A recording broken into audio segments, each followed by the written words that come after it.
Hey, what's up? Today we are sending the Arrma Vorteks 3S off the death ramp. Y'all don't know what the death ramp is? This is my mega ramp that I built. This thing is massive. Full sends off of this ramp, you better land it on all fours or the car dies. Come look at the size of this ramp. Full speed, death ramp. Will it survive? Ha, ha, ha. We'll see.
Alright y'all, so that was a crazy session with the Arrma Vorteks 3S.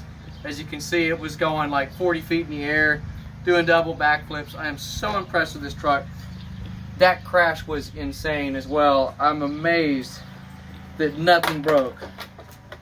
Most RCs would have disintegrated on a crash like that. Straight to the nose, 40 feet up, and flawless. Just flawless. I got a little scuff there on the skid plate under the bumper, but everything else is perfect. This truck is so tough, y'all. Look at my lipo. The battery took more of a whooping than the truck did. Now, I'm gonna have to put a yoga mat down or something for future bashing when I'm sending this thing hardcore. Something to give it some cushion, because this poor battery took the hit. You can see it's crumpled up all over the place. Looks like a fire hazard. But this truck took everything I threw at it. Stock. I have done nothing to this. I've changed absolutely nothing. Just insane. Way to go, Arrma.